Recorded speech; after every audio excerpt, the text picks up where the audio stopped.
Hello guys, welcome back to my new video. आज हम देखेंगे class 12 chapter first of BST which is nature and significance of management. तो what is management? तो पहले हम detail में पढ़ेंगे मैनेजमेंट क्या होता है। तो इससे पहले हम एक एग्जांपल ले लेते हैं मम्मी लोगों का। तो मम्मी क्या करती हैं? मम्मी एक हर चीज़ का एक मैनेजमेंट करती है, यानी हर चीज़ मैनेज करती हैं।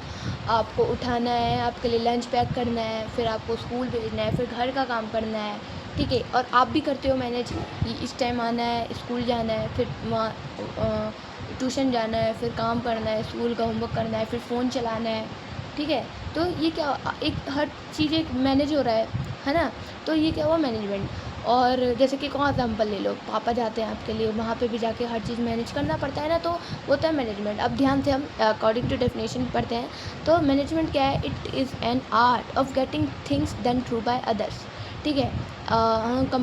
एज़ पर कंपनी लैंग्वेज में हम देख लेते हैं, ये मैनेजमेंट क्या होता है। ये एक आर्ट है। क्या है? ये एक आर्ट है जिससे हम दूसरों से काम करवाते हैं। जैसे कि अगर आप रेस्टोरेंट में जाते हो, तो आपने देखा होगा कि अगर मान लो गंदा खाना, बाल निकल गया, तो लोग डायरेक्ट मैनेजर से जाके बोलते हैं। तो मैनेजर वहाँ का, आप सोचोगे कि मैनेजर को बहुत सैलरी मिलता है, वहाँ के वर्कर्स तो भाई ज़्यादा काम करते हैं एज़ कम्पेयर टू उनसे, है ना। बट ऐसा क्या है, पर मैनेजर का बहुत ज़्यादा रोल होता है कंपनी में, ठीक है। तो मैनेजमेंट क्या करता है? दूसरों से काम करवाता है। जो कौन करवाता है? भाई मैनेजर करवाता है। जो मैनेजमेंट करता है उसको मैनेजर कहते हैं, ठीक है। और if you are the manager and you getting things done through by others, उसको हम मैनेजमेंट बोलेंगे, ठीक है। इन कंजिस्ट इसमें क्या हो जाता है? इन रिलेटेड फंक्शन हो जाता है that are perform by manager. एक मैनेजर क्या क्या करता होगा? सोचो, आप सोचो, खुद से सोचो आप। माइंड इसमें क्या होता है बिजनेस में ना, ये रटने से नहीं होता है। इसमें ना हमें समझना पड़ता है, क्योंकि केस स्टडी आता है, आपको खुद से बना के सोचना पड़ेगा। तो अब मेरा क्वेश्चन ये है कि मैनेजमेंट, आप खुद से बताओ कि क्या क्या करता होगा। चलो, तो हम देखते हैं। प्लानिंग करता है, ऑर्गेनाइजिंग करता है, कंट्रोलिंग, डायरेक्टिंग, स्टाफिंग। प्लानिंग करेगा कुछ भी चीज़, ठीक है। आप ये चैप्टर्स हैं, प्लानिंग, ऑर्गेनाइजिंग, कंट्रोलिंग, ये डायरेक्टिंग है, स्टाफिंग, POCDC, ये आप याद रखना, आगे हम पढ़ेंगे, खैर। और it is the process to achieve goal efficiently and effectively. ये एक ऐसा प्रोसेस है जिसमें हम अपने गोल को अचीव करते हैं एफिशिएंटली और इफेक्टिवली। एफिशिएंटली इफेक्टिवली मीन्स, पहले तो देखो, इफेक्टिवली और एफिशिएंटली में कंफ्यूज मत होना। इफेक्टिवली में टी पहले आ रहा है, तो लो टाइम, एंड एफिशिएंटली में टी बाद में आ रहा है, दिस मीन लो कॉस्ट। अब हम एग्जांपल के साथ समझेंगे। मान लो आपकी मैडम ने बोला कि कल काम कंप्लीट करके लाना है। तो एक बच्ची ने क्या किया कि उसने काम कर दिया इफ़ेक्टिवली, तो यानी उसने उसी दिन काम कंप्लीट करके दे दिया छुट्टी होने से पहले। तो दिस इज़ इफ़ेक्टिवली। बट उसने क्या किया है ना, कि मतलब बड़े बड़े राइटिंग में किया है, और कॉपी जो है नीट एंड क्लीन नहीं किया है। बट जो एक बच्ची आती है अगले दिन आती है, ठीक है, और वो इफ़ेक्टिवली तो नहीं, मतलब इफ़ेक्टिवली वो एफिशिएंटली देती है, मतलब अच्छे से देती है, नीट एंड क्लीन कॉपी देती है। तो डिफरेंस क्या हुआ? एक ने टाइम पे दिया और एक ने टाइम पे नहीं दिया। और एक ने मतलब अच्छे से कम कॉस्ट, एक ने बहुत कॉस्ट किया, मतलब कॉपी का वेस्टेज किया। और एक ने क्या किया? कॉपी को वेस्टेज नहीं किया, अच्छे से उसे डेकोरेट किया, मिनिमम रिसोर्स में उसने अच्छे से काम किया। तो हमें ये ऐसा प्रोसेस है जिसे हमें दोनों साथ में लेकर चलना है, इफेक्टिवली और एफिशिएंटली दोनों।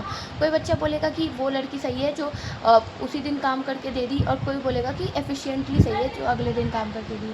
बट मेरे अकॉर्डिंग, इसके अकॉर्डिंग दोनों होना चाहिए, क्योंकि भाई काम कम टाइम पे दो और एफिशिएंटली करो। तो आपको समझ आ गया होगा, इफेक्टिवली मीन्स कम टाइम में, और एफिशिएंटली मीन्स कम कॉस्ट में।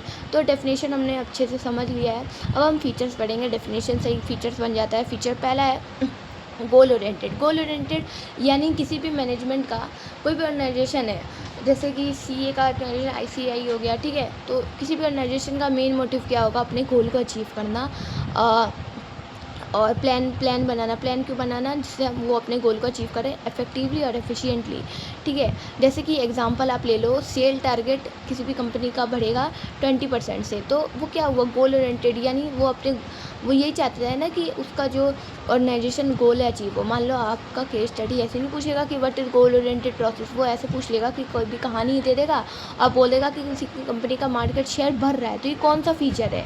तो आप बताओगे गोल ओरिएंटेड, यानी हम अपने गोल को अचीव करते हैं इफेक्टिवली और efficiently. Continuous process this means management एक नेवर एंडिंग प्रोसेस है। आपने एक गोल को अचीव किया तो आप सेकंड को करोगे, फिर थर्ड को करोगे, यानी आपने फर्स्ट पास किया, फिर सेकंड, फिर थर्ड, ठीक है। और वैसे ही मैनेजमेंट में भी सेम है, ये कंटिन्यूस परफॉर्म होते रहता है, नेवर एंडिंग। तो ये देखो, ये कीवर्ड है मैंने जो लिखा है ना, ये never ending, not only one time ask, तो ये क्या है, कीवर्ड है, ठीक है। ये एक टाइम ये मतलब कहानी दे देगा और ये दे देगा, तो आपको पहचानना पड़ेगा, तो ये आपके लिए ईजी हो गया है, ठीक है। तो आपको बताना पड़ेगा ये नॉट वन टाइम आस्क ये कौन सा है, कंटिन्यूस प्रोसेस। ग्रुप एक्टिविटी यानी मैनेजमेंट कोई भी अकेला बंदा नहीं संभाल सकता है। अब आप बोलोगे कि मैनेजर ही हर चीज़ संभालता है, नहीं नहीं नहीं भाई, उनके अंदर भी तो वर्कर होते हैं, ये ग्रुप एक्टिविटी है भाई। एक अकेला बंदा हर चीज़ मैनेज नहीं कर सकता है, तो ये ग्रुप ऑफ इंडिविजुअल का होता है। इंटेंजिबल यानी आप मैनेजमेंट को क्या छू सकते हो, बट फील कर सकते हो ना। अगर मान लो अच्छे से मैनेजमेंट नहीं हो रहा है तो क्या होगा, चाउस होगा, लड़ाई होगा, कन्फ्यूज़न होगा, और इसका कोड वर्ड हो गया know just can be field, ये वाला इंपॉर्टेंट है। इंटेंजिबल भैया हर साल आता है, और तो ये हो गया इंटेंजिबल।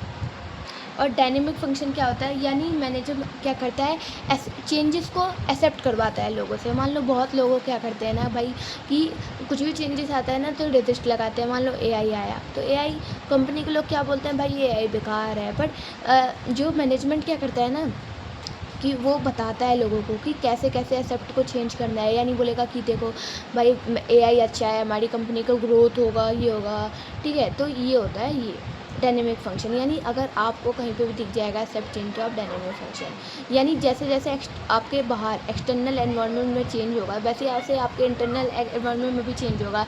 यानी मैनेजमेंट 10 साल पहले कुछ और था, 10 साल पहले आज कुछ और है, तो ये चेंज कैसे हुआ, with the help of manager. Pervasive mean universal, ये हर जगह एप्लीकेबल होता है मैनेजमेंट। क्या ये सिर्फ इंडिया की कंपनी में वो होगा, नहीं भाई, ये यूएसए की भी कंपनी में मैनेजमेंट होता होगा, भले ही अलग अलग होता है, यहाँ का मैनेजमेंट कुछ और है। And it is use by whole world, ये हर चीज़ में लागू होता है मैनेजमेंट। यानी आपकी मम्मी पापा, मैंने एग्जांपल आपको शुरू में बताया था। मल्टी डायमेंशन मीन्स इसमें 3 पार्ट होते हैं, management of work, management of people and management of operation. Management of work क्या है, ये मैनेजमेंट ये कहता है कि वर्क हमें अपने काम पे फोकस करना चाहिए, और वो डिपेंड, और काम किस में फोकस करता है कि नेचर क्या है बिजनेस का। If you are the teacher, अगर आप टीचर हो तो आपको किस चीज़ में फोकस करना चाहिए, providing education not on treating patient. और मैनेजमेंट ऑफ पीपल, किसी भी कंपनी का मोस्ट इंपॉर्टेंट एसेट क्या होता है, मशीन नहीं भाई गलत बोल रहा है, ह्यूमन रिसोर्स। वो अगर ऑनेस्टी होगा तो कितना फ़ायदा होगा ना मैनेजमेंट ऑफ, तो ये होता है। तो उन सब का हमें ख्याल भी रखना चाहिए। मैनेजमेंट ऑफ ऑपरेशन ये होता है कि आपके ऑर्गेनाइजेशन में, ऑफिस में, फैक्ट्री में जो भी आपका प्रोडक्शन हो रहा है, सेल्स हो रहा है, परचेस हो रहा है, बस इसी साइकिल को हम बोलते हैं ऑपरेटिंग साइकिल, और इसको बोलते हैं मैनेजमेंट ऑफ ऑपरेशन। अब हम देखेंगे ऑब्जेक्टिव, 3 ऑब्जेक्टिव होते हैं, organisation objective, social objective, personal objective. Organisational objective organisation के लिए होगा बाहर, और सोशल के लिए पर्सनल यानी अपने वर्कर्स। तो आज समझते हैं organisational objective. Organisation objective growth और डेवलपमेंट होता है ऑर्गेनाइजेशन में। बेसिकली ऑर्गेनाइजेशन के ग्रोथ और डेवलपमेंट के लिए बनाया जाता है। तो ऑल मैनेजर क्या करते हैं, जितने भी मैनेजर है वो क्या चाहेंगे, वो यही चाहेंगे ना कि कॉस्ट कम आए। अगर मैं 5 रुपये का मैंने पेन बनाया है तो मैं 5 का नहीं बेचूँ, और उसको 3 का बनाऊँ और 10 में बेचूँ, है ना, मैक्सिमम प्रॉफिट। तो ये 3 पार्ट होते हैं, सर्वाइवल, प्रॉफिट, ग्रोथ। सर्वाइवल यही होता है कि मान लो अगर आपके बगल में कोई दुकान है, सर्वाइवल तो वो लंबे समय तक रहे, है ना, तभी तो कॉम्पिटिटिव मार्केट में तभी तो उसका दुकान चलेगा। और profit, only survival is not sufficient. अगर मान लो वो 10 साल से दुकान है पर चलता ही नहीं है तो कुछ फ़ायदा है नहीं। प्रॉफिट भी तो वो है main, profit is essential for growth and expansion of business. Growth mean expand करो अपने बिजनेस को, ठीक है, 1 से 2 करो, ठीक है, बिजनेस। अब सोशल ऑब्जेक्टिव, सोशल मानी समाज के लिए आप कैसे कर सकते हो, आप बना के नहीं लग सकते हो, अच्छे प्रोडक्ट बेचो भाई, एक रिजनेबल प्राइस, ये नहीं कि 10 का माल 100 में बेचोगे। एम्प्लॉयमेंट जनरेट करो, अगर नीड है तो भाई रख लो यार, उनको भी भला होगा। एनवायरनमेंट फ्री, इंडस्ट्री से धुआं मत फैलाओ, गंदे पानी मत फेंको। सोशल एक्टिविटी यानी डोनेशन करो, चैरिटी करो। और हमें पता है कि टाटा अंबानी जी ने हमें मतलब सभी लोगों को मतलब गरीब लोग को, ठीक है, और हम भी तो गरीब हैं, ठीक है, तो डोनेशन किया था। और पर्सनल ऑब्जेक्टिव देख लो, हमारे वर्कर्स के लिए होता है financial need, social need, high level need. Financial need कैसे, यानी सैलरी के साथ बोनस दो, सोशल नीड दो, रिस्पेक्ट दो अपने वर्कर्स को, हाई लेवल ऑफ नीड यानी टाइम प्रमोशन दो। अब हम देखेंगे इम्पॉर्टेंस इस चैप्टर का, यानी और इस टॉपिक का सबसे इम्पॉर्टेंट टॉपिक है, फीचर से ही बन रहा है और ये हर साल रिपीट होता है। चलिए इम्पॉर्टेंस ऑफ फीचर से ही बना देते हो। तो पहले आप ये भाई रट भी सकते हो, भाई एकदम इम्पॉर्टेंट है। सक्सेसफुल ऑर्गेनाइजेशन कोई चांस से नहीं बनता है कि भाई चांस है, इसका लक अच्छा है तो बन गया, नहीं, ये एक डेलिब्रेट प्रोसेस है। ठीक है, डेलिब्रेट मानी एक जानबूझ के एक प्रोसेस किया जाता है, मतलब मेहनत किया जाता है। ठीक है, तो पहला और अचीविंग, और पहला इंपॉर्टेंस क्या है, achieving organization goal. Achieving organization goal oriented process हमने पढ़ा था ना फीचर में, कि हम अपने गोल को अचीव करते हैं इफेक्टिवली, एफिशिएंटली। और सेकंड है achieving personal growth. Personal goal भी मैंने आपको बताया था कि पर्सनल गोल भी अचीव होता है कैसे, अपने वर्कर्स के लिए हम भला चाहते हैं ना भाई, कि financial need financial need, social need and time promotion.